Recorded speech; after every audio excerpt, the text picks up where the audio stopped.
Good afternoon, ladies and gentlemen. I'm Kelly. Today, I'll be talking about what makes a place home. Do you like China more or Canada? What does it feel like living in both countries? Which place is better? These are all questions I've heard all my life, from friends, teachers, even relatives. To most people, it's small talk, but to me, it's geography. The story of who I am and where I belong. Because it's not just about countries, it's about people, it's about movement, and it's about identity. I was born in Vancouver, Canada, as you can tell, a city often celebrated as one of the most multicultural cities in the world. Vancouver itself is made up of different areas, and I grew up in Richmond. If you search the most Asian city in North America, Richmond is definitely, without a doubt, the first city that pops up because about 74% of its population is Asian. Hence, walking on the streets in Richmond sometimes just feels like you're walking in Canada. Chinese signs line the streets, and restaurants serve every type of regional cuisines. For say you want Shanghainese food, or Cantonese food, or just Sichuan food, anything you want. Known for its rich, diverse, and high-quality food culture, especially Asian cuisines like pho, makes it easy for me to find a restaurant anywhere. However, at the same time, during Christmas, every house glows with festive lights. And with just like outdoor displays and festive lights, so like just outdoor displays of Santa, Richmond feels like a place where cultures don't just coexist, they blend into the fabrics of life. Connected by the Pacific Ocean, but also the coast mountains, and shaped by the flow of the Fraser River, Vancouver's geography is basically striking. Blue skies and blue oceans, this is why I love the city so much. Being able to lie on the Kitsilano beach in the morning and then be able to ski at sunset at Cypress. It's basically the dream I've always wanted to be after I was retired. My childhood was lived in what geographers called a diaspora area, where a place where different migrant communities intersect.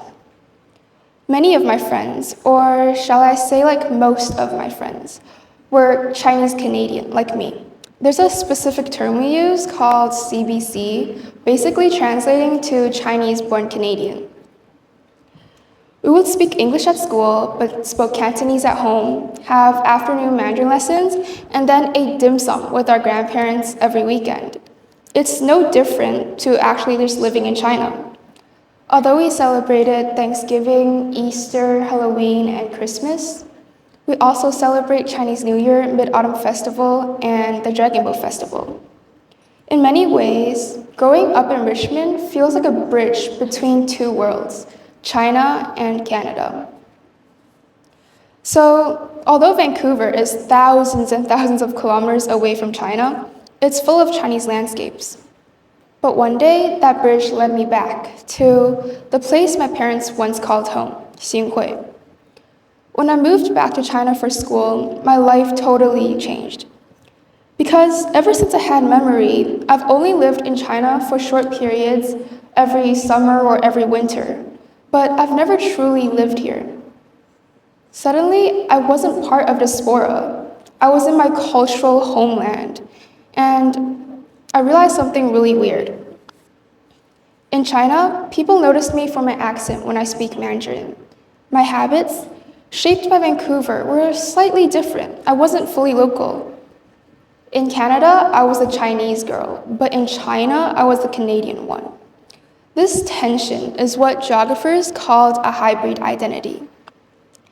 Belonging to more than one cultural landscape, but never fully contained by either. To me, it simply means being both Chinese and Canadian and learning to be at space with the space between, because this is a lesson I've been learning for 17 years. So, big question is here because my topic is, what makes a place home? At first, I simply thought it was birthplace. Easy, simple, Vancouver, that's it. But birthplace doesn't explain why I still feel deeply connected to my Chinese traditions. Then I thought maybe it's culture. Because yet culture isn't static. In Vancouver, Chinese New Year is celebrated differently than how it's celebrated in China. Place changes culture. Then I finally began to realize that it might actually be a choice where we decide to invest our relationships, our time, and our identity. I have lifelong friends in Vancouver, and all my cousins are in Vancouver, so going back there is just going home. But at the same time, social bubble has shifted back to China now, and I've picked up a lot of Chinese habits as well. So it makes sense that I identify this place as home. This is my 5th year, I would say, living in China, and I've come to love this place and grown and love this place as much as Vancouver as well. Looking back, I've realized how my sense of home has evolved over the years. When I was 7, my dad asked me a question. He was like, do you like China more or Canada? Or he was like, do you think China is your home or do you think Canada? And then the young me, of course, said Canada because I've been living there my whole life. A couple of years ago, I would say 2 years ago, he asked me the same question and I replied China because by then, I've also built my life here as well.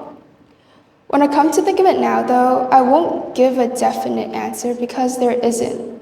Vancouver is my home because I was raised in the streets of Richmond. Yet, my ethnicity is Chinese, and I grew up in a Chinese household, so both define home to me. Geographers often ask, how does place shape identity, and how does identity shape place? This is also a sociology question, but yeah. My answer is that home is layered. Its birthplace, the physical location that began my story, its culture, the values and traditions that I hold with me across borders, and its choice, where we decide to anchor ourselves, even temporarily. In today's globalized world, this is not unusual. Migration, study abroad, even digital connectivity, they all create what geographers call transnational identity. Millions of people live across multiple homes, carrying pieces of each place with them.